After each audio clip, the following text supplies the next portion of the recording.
പൂച്ചെടികളും പൂക്കളും കായ്ഫലമുള്ള കുഞ്ഞൻ മരങ്ങളും ആരുടെയും കണ്ണഞ്ചിപ്പിക്കുന്ന സൗന്ദര്യവുമായി ടൗൺഷിപ്പിൽ ഗ്രീൻ സ്പേസ് നടുമുറ്റം ഒരുങ്ങി. പാർക്കുകളിലും അത്യാഡംബര ഹോട്ടൽ റിസോർട്ടുകളിലും കാണുന്നത് പോലെയുള്ള പച്ചപ്പിൽ നിറഞ്ഞ വർണ്ണങ്ങളാണ് ടൗൺഷിപ്പിൽ ഒരുങ്ങുന്നത്. കമ്മ്യൂണിറ്റി ലിവിംഗ് എന്ന ആശയത്തിലൂന്നിയാണ് ഗ്രീൻ സ്പേസ് ഒരുക്കുന്നത്. ടൗൺഷിപ്പിലെ താമസക്കാർക്ക് പച്ചപ്പുല്ലിനിടയിൽ സ്ഥാപിച്ച ഇന്റർലോക്കിലൂടെ നടന്ന് പ്രഭാതങ്ങളും സായാഹ്നങ്ങളുമടക്കം സമയം ചിലവഴിക്കാനും കുട്ടികൾക്ക് കളിക്കാനുമെല്ലാമുള്ള സൗകര്യവുമായാണ് ഗ്രീൻ സ്പേസ് നിർമ്മിച്ചത്. വിവിധ ഇനങ്ങളിലെ പൂച്ചെടികൾ, മാവ്, പേരക്ക, ചാമ്പക്ക എന്നിവയെല്ലാം ഉൾപ്പെടുന്നതായിരിക്കും നടുമുറ്റം. ടൗൺഷിപ്പിൽ ആകെയുള്ള 35 ക്ലസ്റ്ററുകളിലും ഗ്രീൻ സ്പേസ് ഉണ്ടാകും.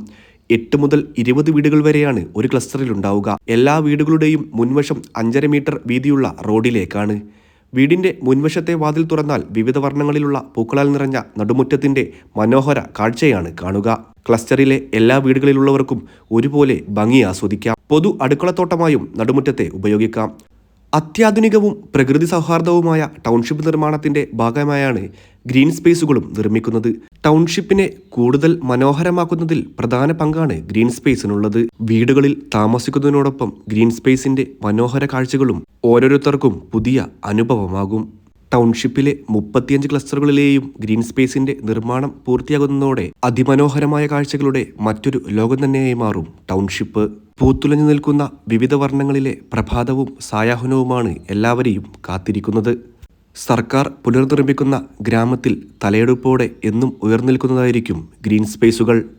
മാർച്ച് 1-ന് 1-ാം ഘട്ടമായി കൈമാറാനുള്ള 178 വീടിന്റെയും അവസാനഘട്ട മിനുക്കുപണികളിലാണ്. ബൈപ്പാസിൽ നിന്ന് ടൗൺഷിപ്പിലെ വിവിധ സോണുകളിലേക്ക് പ്രവേശിക്കുന്ന പ്രധാന റോഡുകളിലെല്ലാം ടാറിംഗ് പ്രവൃത്തി അവസാന ഘട്ടത്തിലാണ്. സിമന്റ് ട്രീറ്റഡ് ബേസ് സാങ്കേതികവിദ്യയിൽ അത്യാധുനിക നിലവാരത്തിലാണ് റോഡ് നിർമ്മാണം.